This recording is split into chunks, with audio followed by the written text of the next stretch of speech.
Hi, and welcome to Stressed, the podcast to develop your stress resilience. Being ambitious and successful while living a happy life is possible. Learn how you can better cope with stress in day-to-day situations by applying tools and techniques that work for you. My name is Julia Arndt, and I'm extremely grateful that you decided to check out my podcast today. Let's get started. Hi, and welcome back to Stressed, the podcast to develop your stress resilience. I am super excited that you are here today to listen to today's podcast episode, where we are speaking about how to heal your body.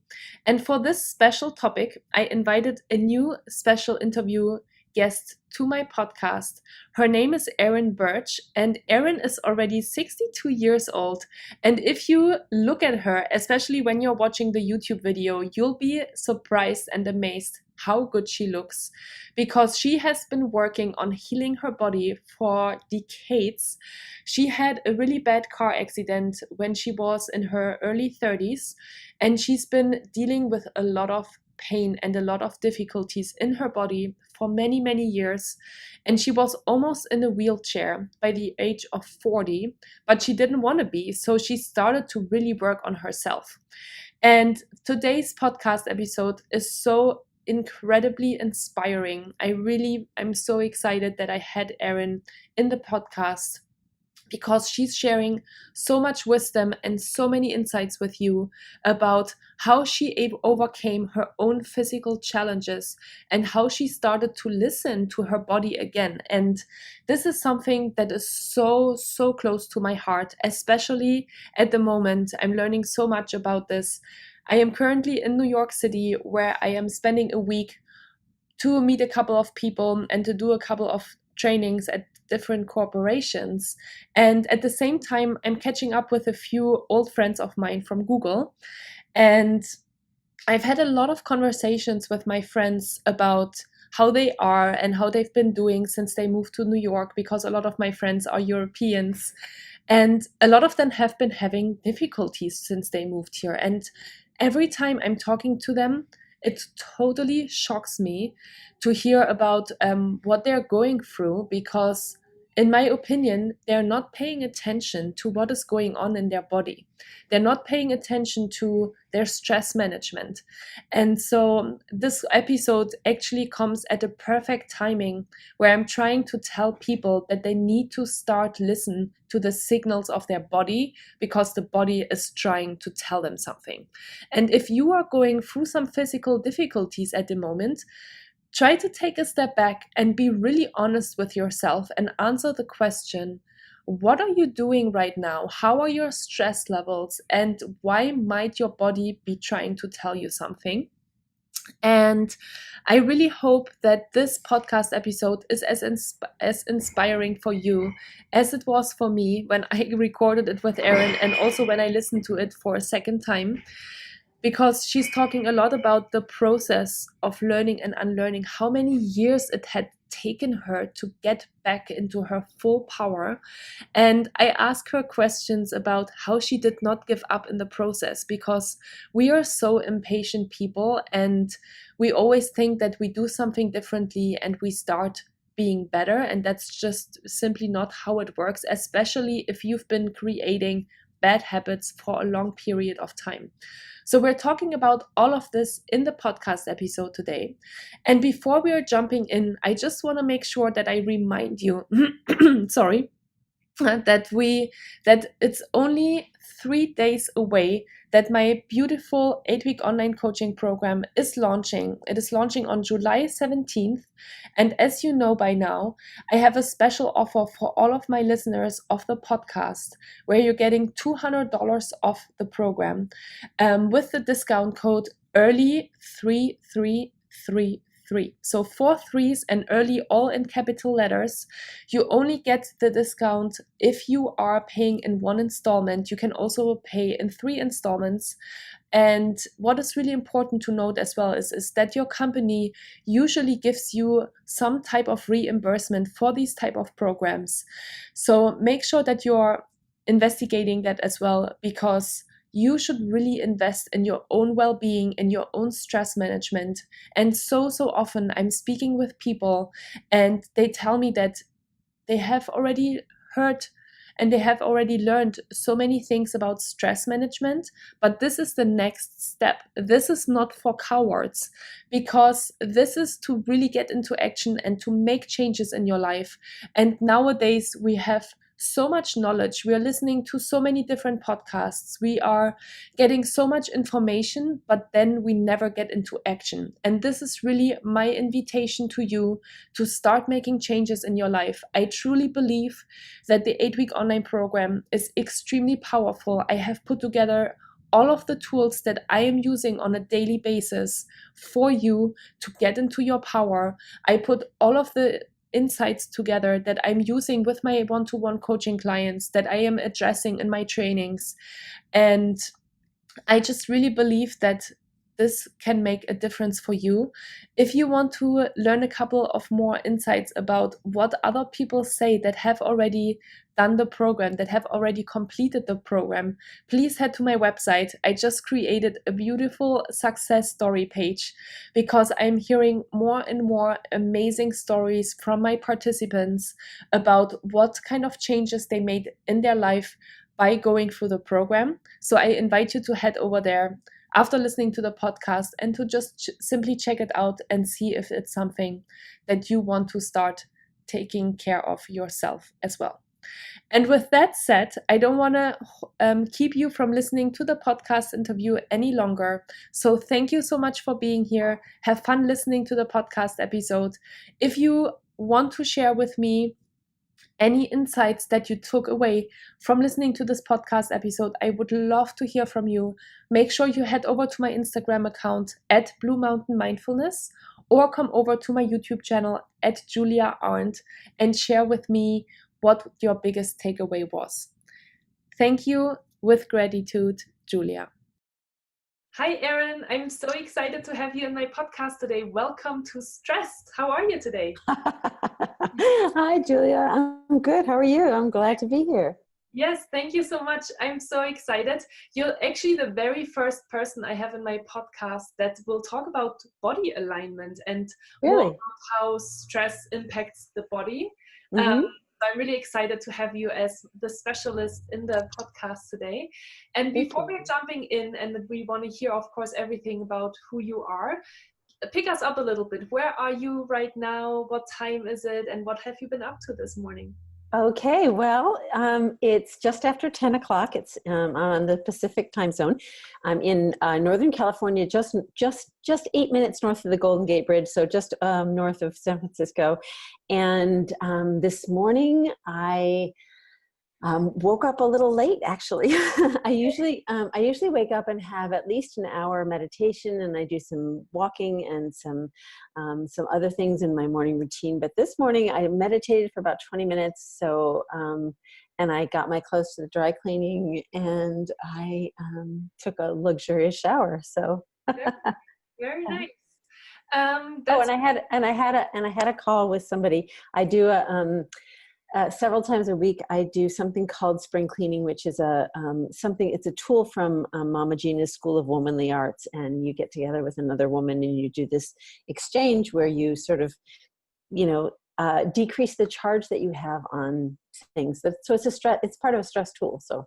Oh, very cool. Do you want to tell us a little bit more about this actually before we Sure. It's an easy tool. It's like I said, it's from Mama Gina. This is Regina Thomasauer. She's written several books about women's empowerment. And the name of her last book was actually titled Pussy. so it's very much a women-based digging into what it means to be fully alive as a woman. And the tool is, it's usual, though not completely, it's not the only way it can be done, but it's usual that you do an exchange, and the exchange will last usually, each person has like 5 minutes plus 3 additional, what she calls polls, which is an opportunity to continue.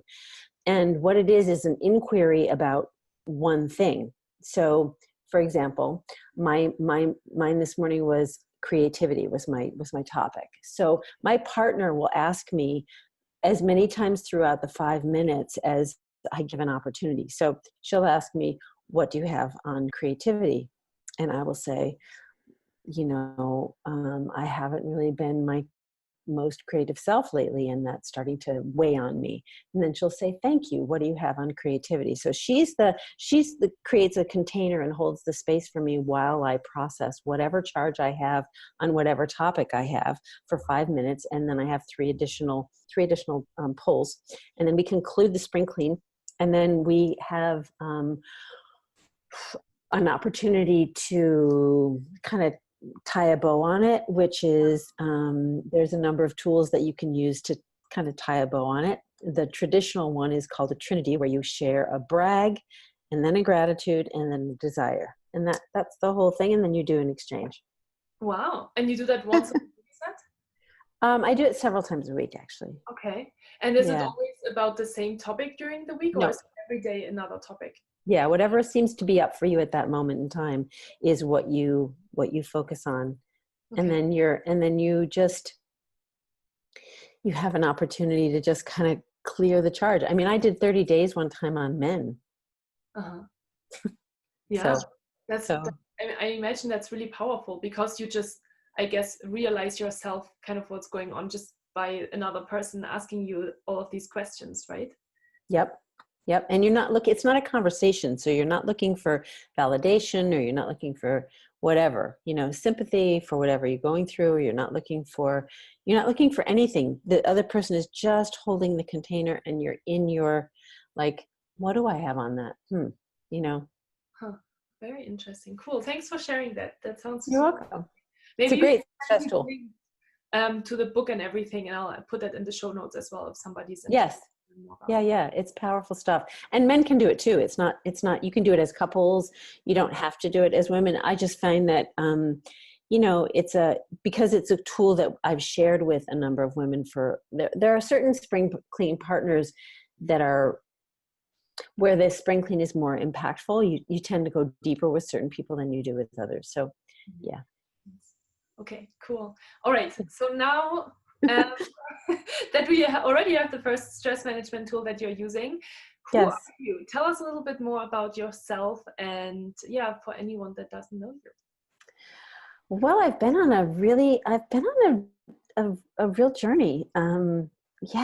Like, my background is physical therapy, and I've always been sort of body centric. I was a tomboy. I used to climb ropes to get into the treehouse in our neighborhood, and I was in cheerleading and gymnastics, because at the time there wasn't a whole lot of options for girls in sports, and so I went to school for physical therapy. It made sense to me. I worked really hard. I got my degree, and my first job was just a scarring experience.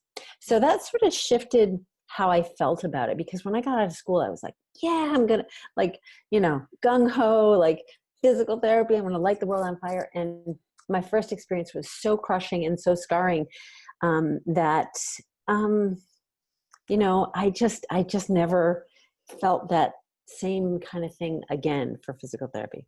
Mm-hmm. And then can I ask you what you meant with scarring? Is it because, like, the work hours? Was it just No, I had a supervisor who decided, like, as a person, who she was at the time was someone who felt better about herself when other people looked worse. Mm. So it was a power dynamic that was very, I didn't play those games very well. Mm-hmm. And it just was like, it was 6 to 8 months of torture, actually, at the hands of somebody who, yeah. So, it really shut me down. Mm-hmm. I really shut down around it, I should say. And then I had another job. I went across the country. I worked for about a year, and then I went to a yoga ashram, because it was a place where I needed to be insular. I needed to be held a little bit more. There's a lot more to the future. I mean, the past than than just that one story of the job. So there was a lot of stuff that I needed to process from my life. So I had 4 years of this experience of being in a community, in an intentional community, practicing yoga, practicing meditation, being immersed in the science and the art of yoga and into the lifestyle. And that was really impactful. I started to really heal from a lot of things. And then I left the ashram, got married, was pregnant with my daughter, and was in a car accident. And I'll try to make this really short, but anyway, long story short, my body, I had to have two life-saving abdominal surgeries in the space of a year. And I thought my life would just go back to normal and my body would just go back to normal, but it didn't, because the scar tissue, people don't understand about scar tissue, and I didn't really either until really living this out. So the scar tissue had attached to all kinds of structures, and it sort of hijacked my pelvis and all those structures and started to twist it really badly. Now, so for the next couple of years, I didn't really understand that that's what was happening until my foot started to peel off the floor. My right foot, because my pelvis was so far back on the right, it was so twisted that my right foot was going with it. Of course, the foot bone's connected to the leg bone. And I, went to see all kinds of people. I did yoga at one point, and I had internal ripping rather than stretching, which was like huge alarm bells going off in my head. So I went to find somebody who could fix it, and the needle didn't actually move. It was about a year and a half where I just continually tried to find somebody who could help me. So by the age of 35, I was in a kind of a prison in my body, which was against everything that I had ever, I love moving, and I didn't feel like moving. Like, my body felt so bad. It was so twisted, so compromised, so painful, so stiff, so not working, that movement didn't feel good. And I almost stopped moving, which is, of course, in itself a kind of death. Yeah. Yeah. And I had a Scarlett O'Hara, as God is my witness moment, where I was like, because I could see the future. Like, I'd been in physical therapy by that time for about 15 years. And I knew the trajectory of tissue, like what happens to tissue over time. Right.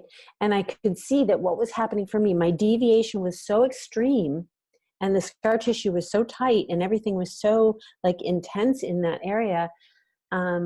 And the spine was following it, and my hips, my puzzle pieces weren't fitting together in my body. And I felt old at 35. And I knew that if I didn't do something, that I was going to be probably in a wheelchair by the time I was 40.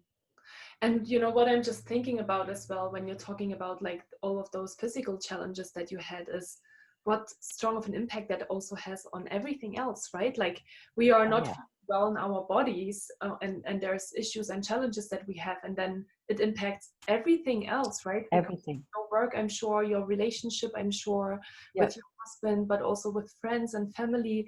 It's when we don't feel well in our own bodies, it impacts everything else, right?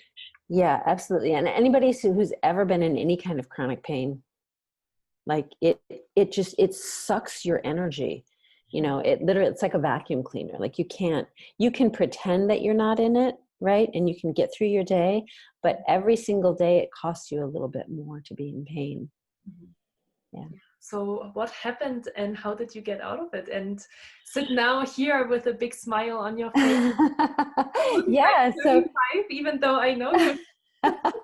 yes. Well, I just on Friday celebrated my 62nd birthday. Incredible. And maybe 50. Oh, thank you. Amazing. Well, this outcome was basically impossible from where I was, because I was old at 35. I really was. I was in an old experience. And so what I did was I started to really shift some things inside. First of all, I figured if the answers were anywhere, they were going to be in my body, because they didn't seem to be outside. They seemed, and having this experience of yoga really taught me, the meaning of the word yoga is connection. It means to yoke, so to connect.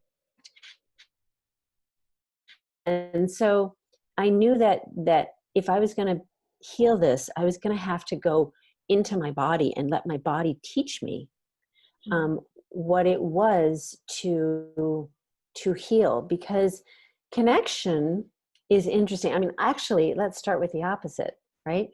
I believe that there's only one disease on the whole planet, and that disease is disconnection. And it has many different ways of manifesting, whether it's war, or whether it's domestic violence, or whether it's addiction, or whether it's cancer, or whatever it is, stress, so all of these things have at their root disconnection. So connection is the healing currency. It's literally what you can use to undo the source of the problem, which is disconnection. So that's what I really did. I mean, I made some shifts in paradigm. Like, one of the shifts that I made was that you can't heal something that you can't feel, right? And so feeling to me became paramount. And it turns out that you can't think a thought and feel a sensation at exactly the same time. Not because really. I wanted to say, because you had a lot of feelings, right? You had a lot of pain in your body from your experience. I did. Yeah, my sensation was kind of off, was off the charts. I was having a lot of sensation that wasn't good. And so sensation is, so we have the feeling mind, and we have the thinking mind, and we have the feeling body, and they're two separate states. And we need both of them. But most people in our culture have been taught that the thinking mind is premier, and that's pretty much what we do. And what that leads to is the second paradigm shift that I made, which was changing the master-slave relationship. Because if your mind is premier, then your body takes second place, or even third or fourth. And how many times have we disregarded the messages that we get from our body? Right? Whether it's intuition, or whether it's sensation, or whatever it is, and whether it's emotion, right? If we disregard that and we disconnect from that, then we do so at our peril, because disconnection will always lead to some kind of expression of pain. So the first one was to go from the thinking mind to the feeling body.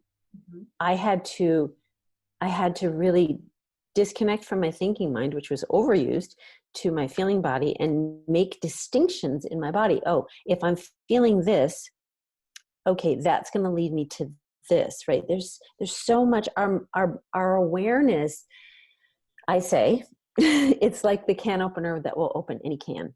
Awareness is literally, and people say all the time, the first step is always awareness. Yes. And so awareness, when you let awareness steep like a tea bag, right, into any problem that you have, or any sensation, or any situation, and what you'll eventually get, it's not fast, but what you'll eventually get is some breadcrumb of information. Some way of creating a distinction, some intuition, some knowledge, some wisdom, some awareness, so awareness begets more awareness, and that leads you into the next step. And that's basically what happened. So I went from the thinking mind to the feeling body. I shifted my master-slave relationship to more of a partnership. And actually, in my case, I changed from my body being my servant to being my teacher, because I really knew that my body had the information, and I was just going to have to trust it. And then the third paradigm shift that I made was that if something's happening in my body, then I'm the author and the architect of it. Because it feels so often, people say this all the time, my back hurts. you know, or I have a bum knee. It's like I'm carrying this thing around, but it has a mind of its own, Mm-hmm. right? Like I have, you know, my neck hurts, or, you know, so they'll complain about pain as if their body was doing something to them. Mm-hmm. Right. And I totally get that. There are times when it's just like, what, how am I, like, you know, Yeah. but the more I let my awareness, you know, show me the way, right? The more I let my body be in charge of teaching me, the more I found that no matter what's happening in my body, I'm the author and architect of it. Mm-hmm. And in fact, so much, here's the other thing that I did so much of was let go. A lot of this has been an unlearning.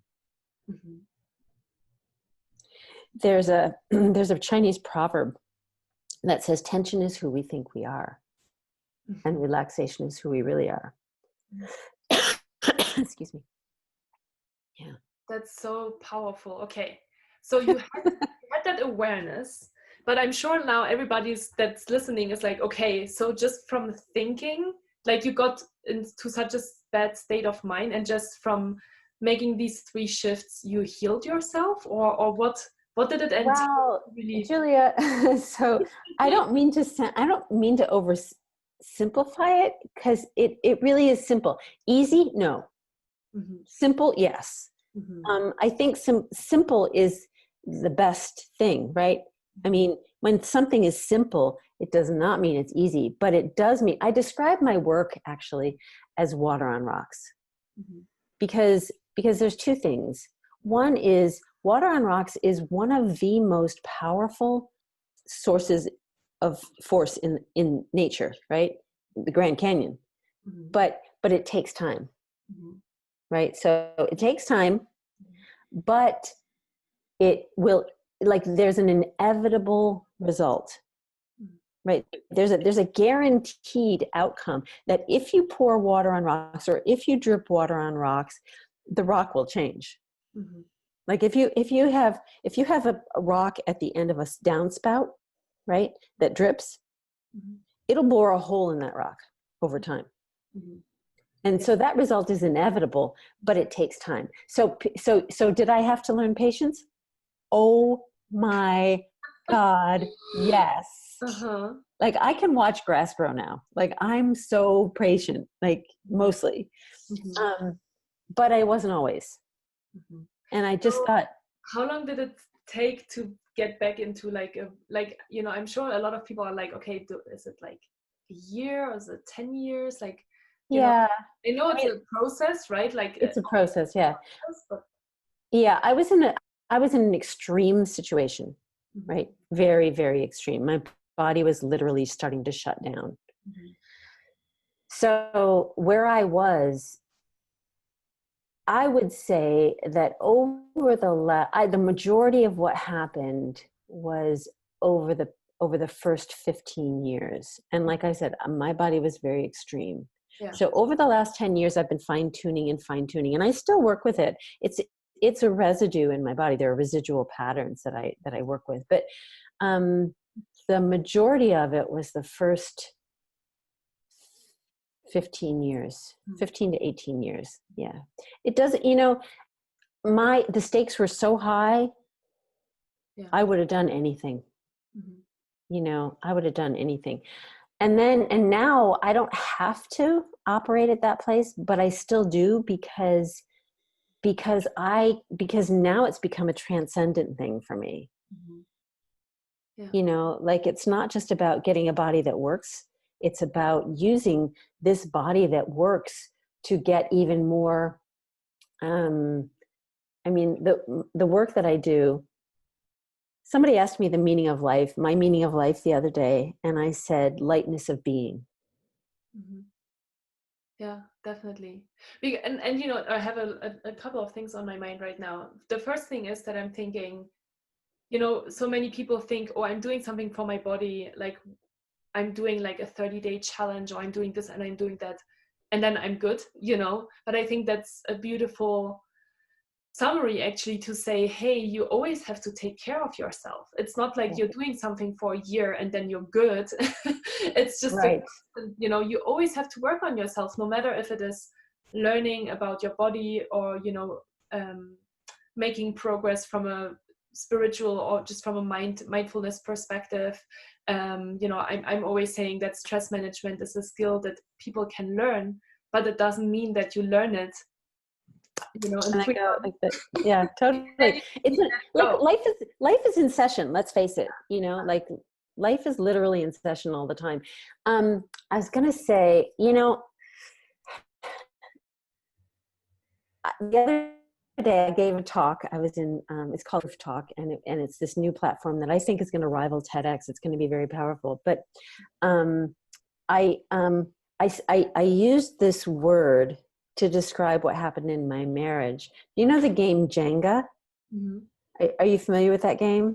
Yes. So the game is that you build this structure, right, with all these parts, right, and then bit by bit you withdraw, right, expecting the structure to hold, Yeah. right, and at some point there's a critical tipping point where there's not enough to hold the structure. And so I was talking about marital Jenga, but there's also body Jenga, right? Or so we're always making withdrawals through life, right? When we drink, when we dehydrate, when we overexercise, when we underexercise, when we have a lot of stress, when we don't sleep well, when we don't eat well, I could go on and on, right? So all of those things are withdrawals from the structure of the design of our life, of our body, of our brain, of our whatever. And when we make those withdrawals, we still expect the structure to stand.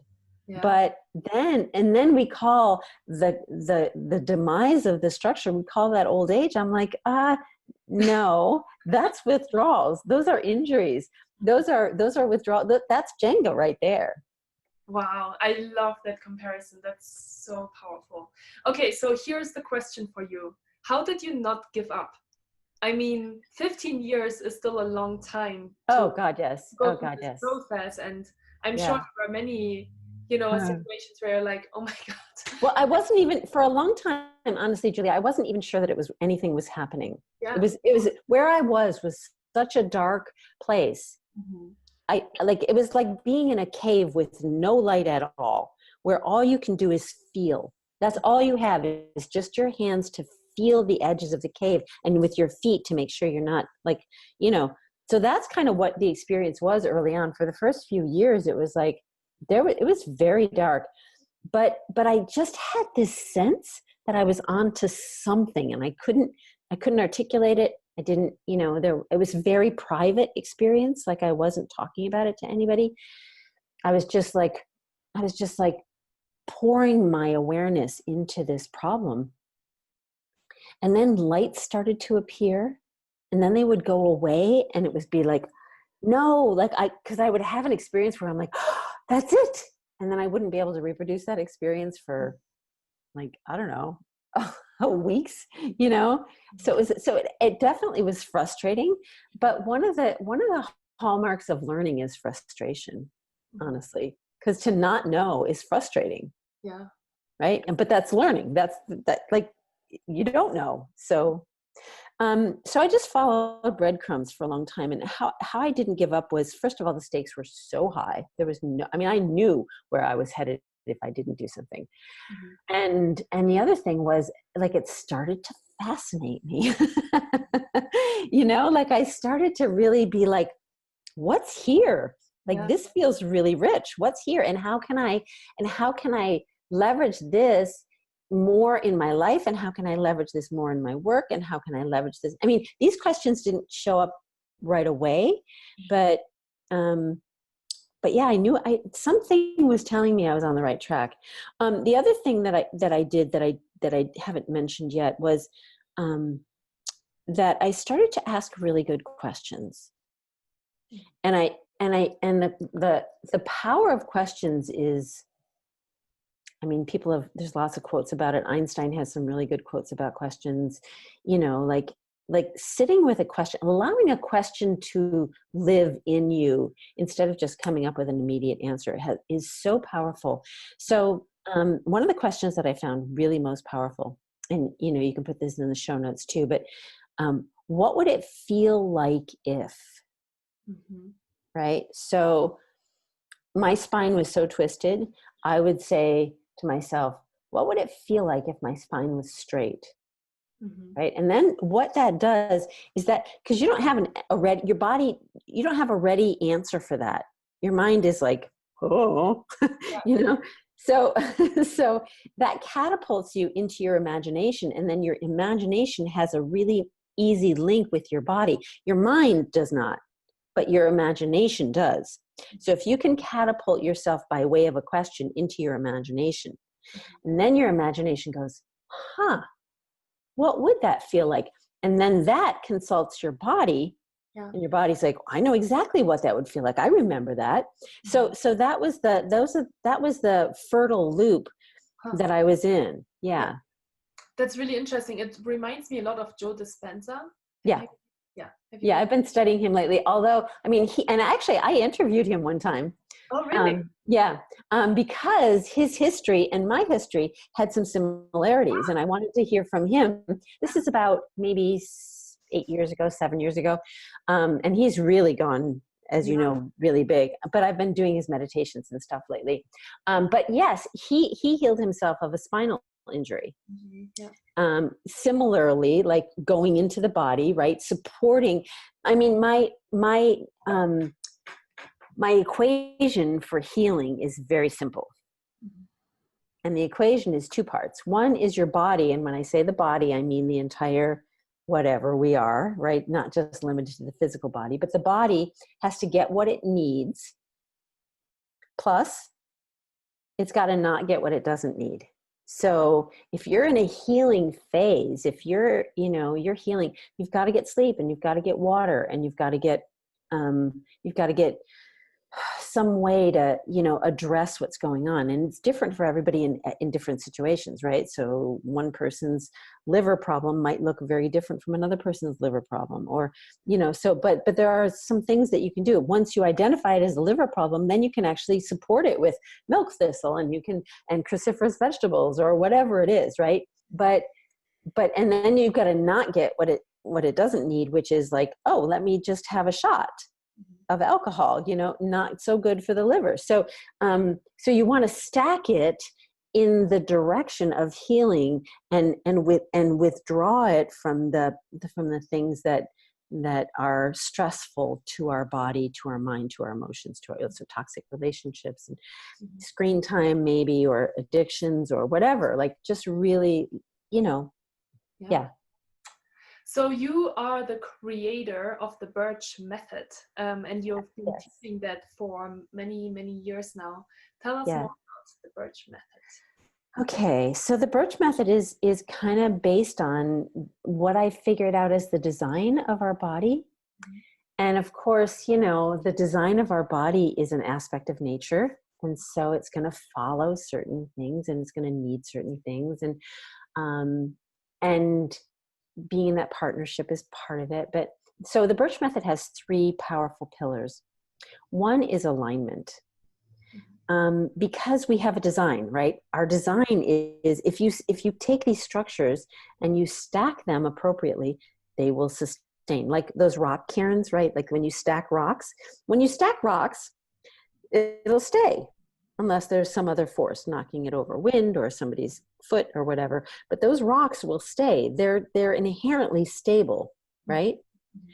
But if you start moving those rocks around and expecting them to stay, they're going to need something else. They're going to need another rock to hold it up, or they're going to need some glue, or it's going to need something additional other than the design. So our body, if we align it with our design, then it's sustainable, and it's harmonious, and things work. When we deviate from the design and look around at people's posture, for example, like that's one way that people demonstrate whether they're aligned or not. And look around, people aren't doing that well with this concept. They're really not. And it means a lot. It's every degree that we're off, that we've deviated, will cost us in terms of energy. Like one step when your ankle's a little bit wonky, no big deal, but tens of thousands and millions over decades, every step it's going to cost you, and it's going to work its way through the system. So alignment is really, really important because it brings us back to our design, where we're meant to be operating from at a huge optimal level. And when we're not, that's one of the reasons why. Mm-hmm. And then the second pillar is attunement, which is what I was, which is the motto for that is, if you can feel it, you can heal it. And so attunement is the awareness piece. It's the questioning piece. It's the connection piece to your body. It's learning the language so that you're not a stranger in a foreign land. Yeah. Because if you don't know the language, you can't negotiate. If you go to China and you need to negotiate some deal, you need an interpreter. Mm-hmm. Unless you know the language. But if you know the language and you're really savvy about the language, then you're in this place of nuance where you can really negotiate the finer points. It's the same thing with your body. Learning the language is really important. And most of us only have what I would call a phrase book. Like I know when I'm hungry, I know when I'm tired, I know when I'm thirsty, I know, so those things, right? Mm-hmm. And then the third piece is really a fascinating piece that I came upon, which is what I call assembly. So it's alignment, attunement, and assembly. And assembly is what holds you together, right?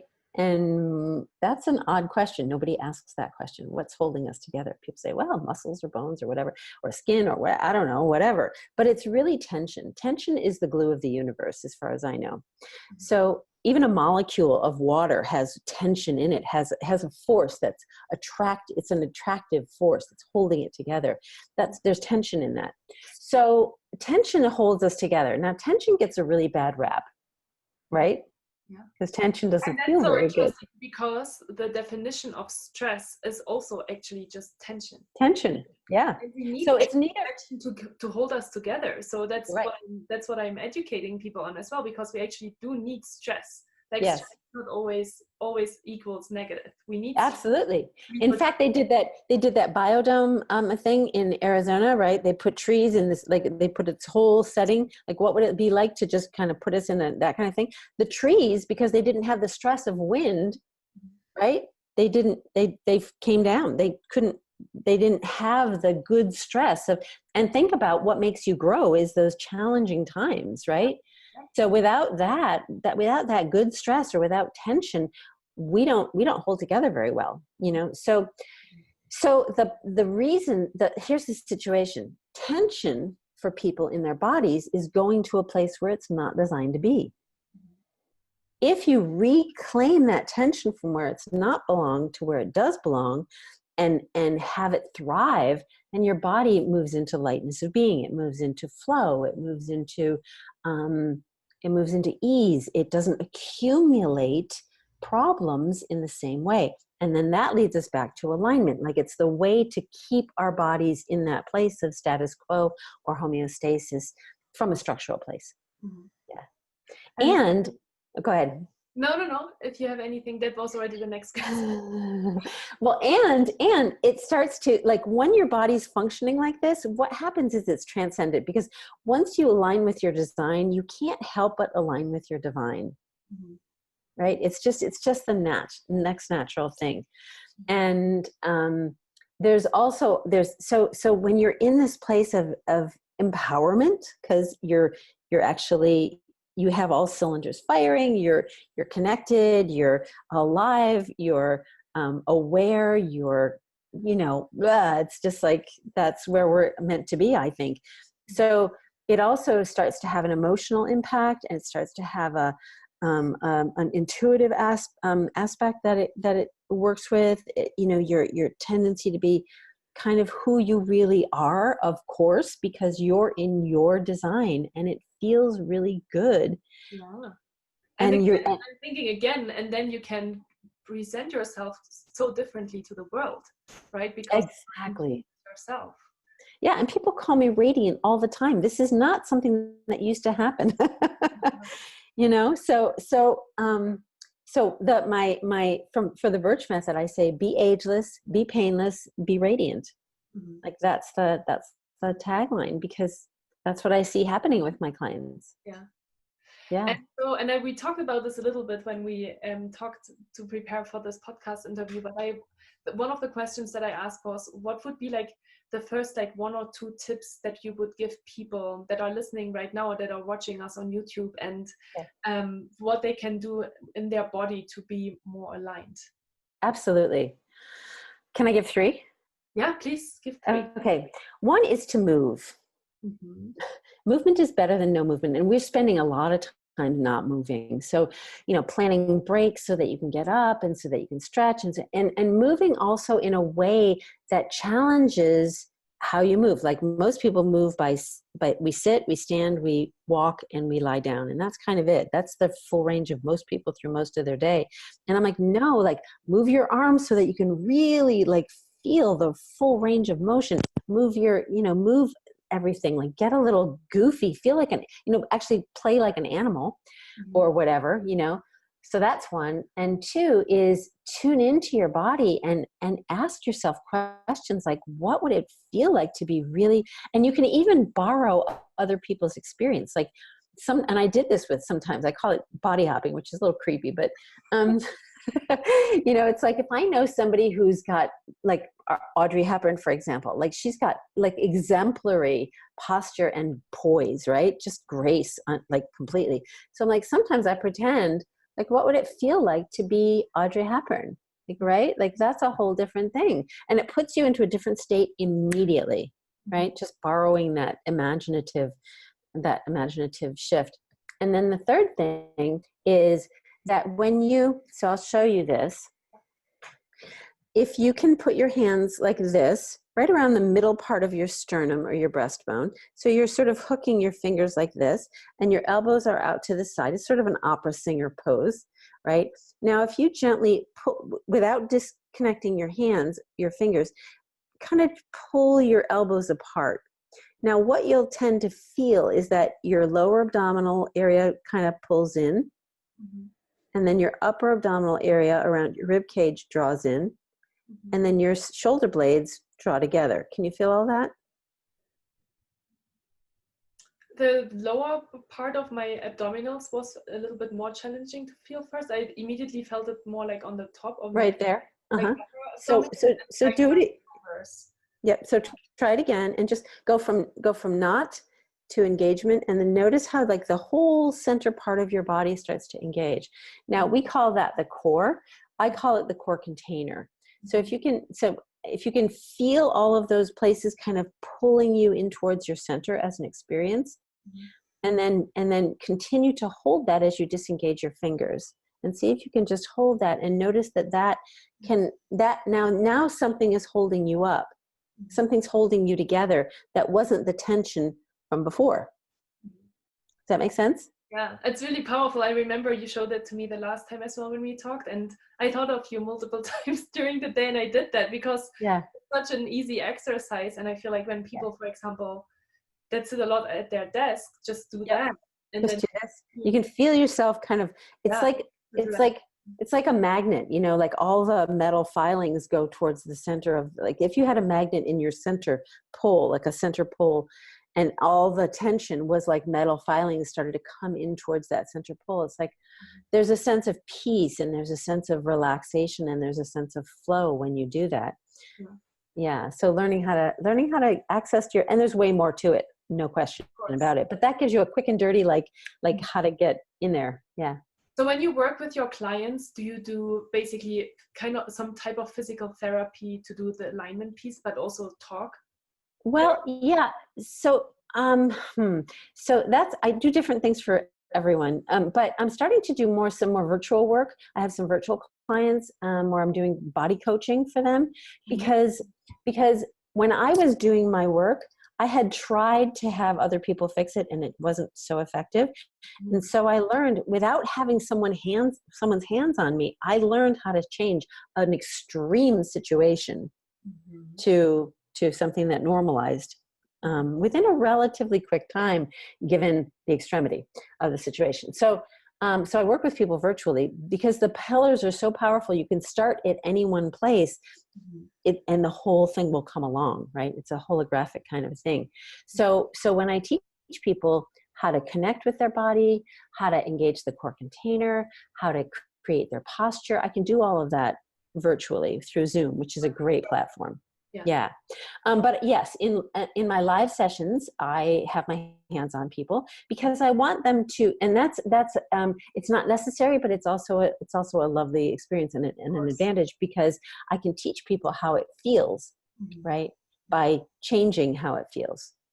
And my hands are just incredibly skilled. They know what to do. I leave them to do their thing.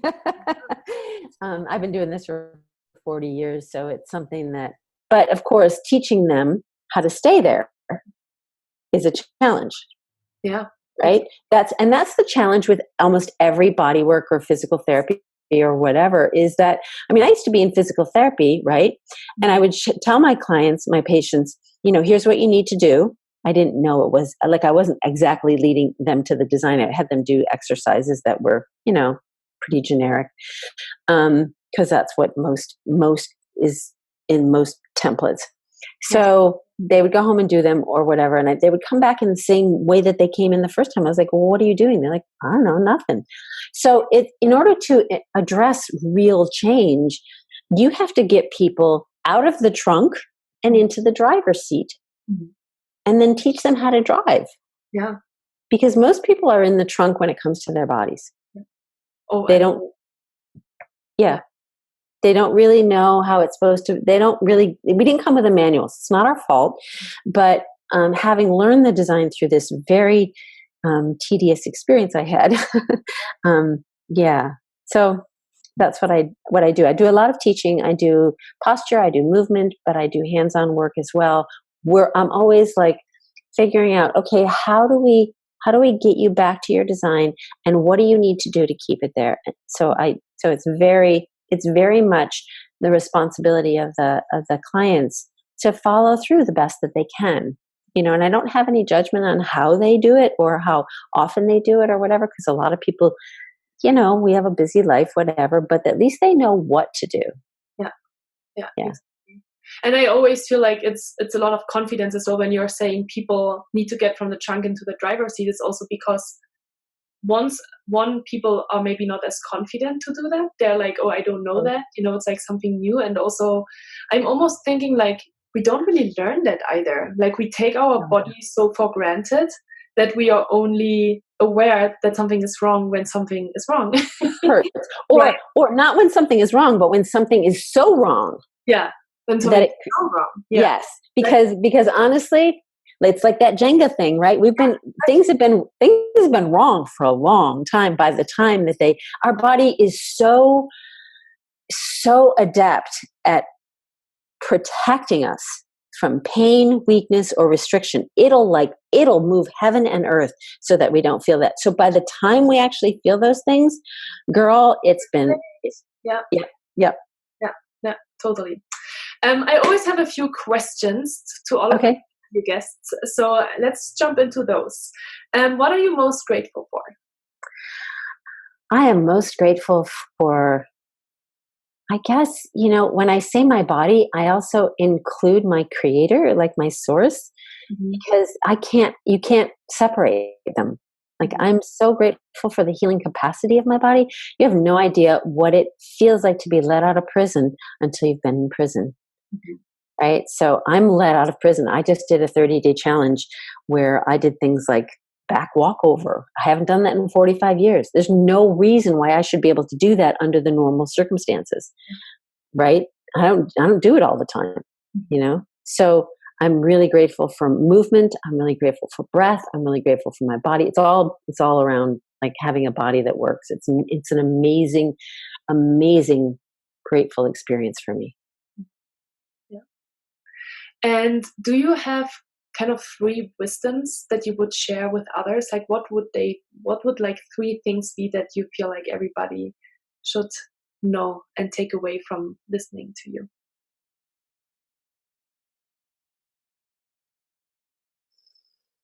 One is that healing is possible. The name of my company is Limitless Body. So because I believed early on that there's so much more we're capable of that we don't even know. So one is that healing is really possible. And when you apply the healing equation, it's inevitable to some degree. Obviously, there are other plans for other things that happen, but largely it's possible. That we're designed to feel so much better than we mostly do. And to reach into that, like just what would it feel like to feel amazing, energized, vital, alive, radiant. Yeah. It's just yummy. And the third is that connection really is the healing currency. So whether you're talking about your body or your relationships or your job or your career, like always look towards connection. Connection is really the healing currency. Yeah.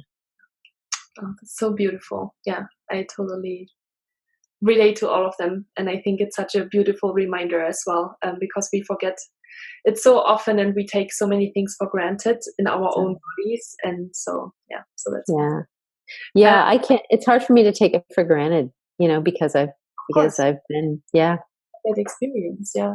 And it's the same, like, when you've been very stressed and, like burned out like me before, then you start taking it for granted when you don't feel that way, and that there's a different place, there's a different way you can actually feel when you're reconnecting with yourself. Yes. You've had your journey too. Yeah, very much.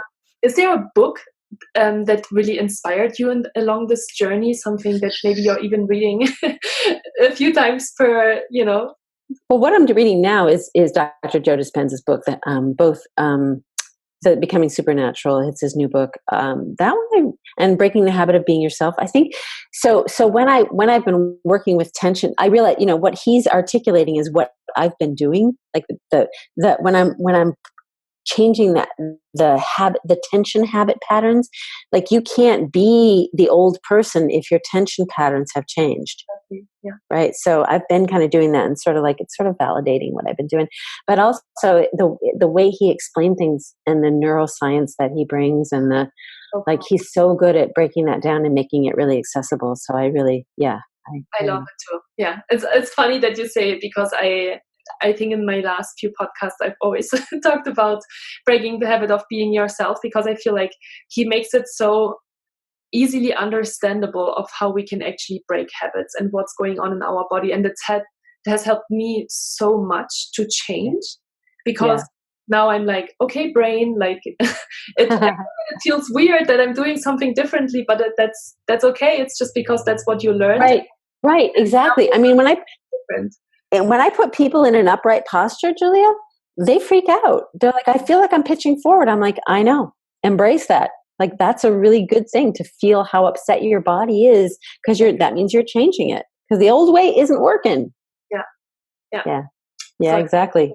That's a great thing is just to remind your brain, don't freak out. Not really. And it's simple, but it's the simplest thing again. And you say, simple doesn't mean easy. But like now that I'm aware of it, I'm working with it, and it's really, I think it's really powerful to just be like, it is. Hey, that's what's going on, and really relaxes me because we're getting so fearful so quickly about certain things. When we're trying to change something, and we're so fast at retracting and just going back to the old, even though the old doesn't mean it's good. Comfort. Well, comfort is, my latest quote is, "Comfort is where we go to die." Mm-hmm. Yeah. And that's not a good thing. Not a good thing. So move out of your comfort zone. Doesn't mean you have to blast out of your comfort zone, but always be mindful and be pushing those edges a little bit. Yeah. So what are your next plans?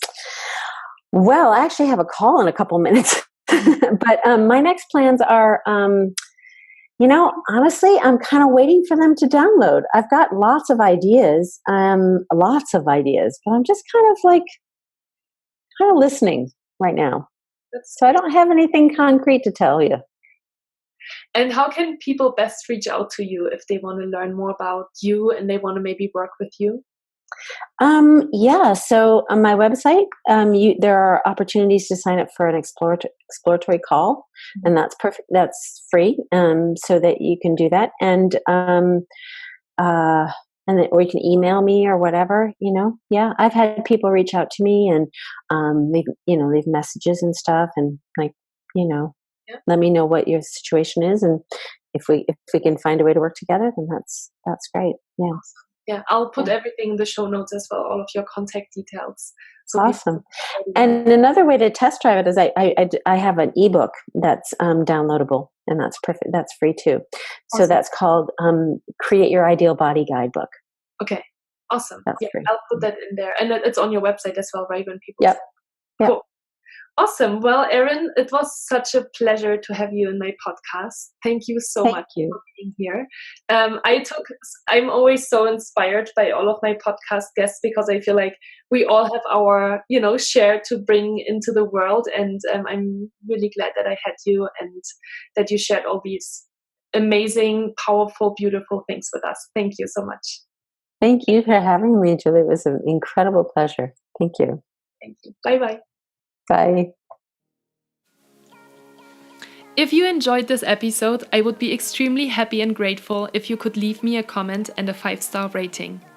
If you know someone who would benefit from the information I talked about today, please feel free to share it with them, no matter if it is your friends, your colleagues, and/or your family members. You will always find all links and a summary of the podcast in the show notes. It would be great if we could connect on Instagram or via email. You can find all details of how to find me in the show notes as well. In that way, you can also send me any questions that you might have. And as I mentioned, I also have a wonderful YouTube channel now where you can post comments and questions, so please reach out. I'm glad you're listening to this podcast. Thank you so much for your trust. With gratitude, Julia.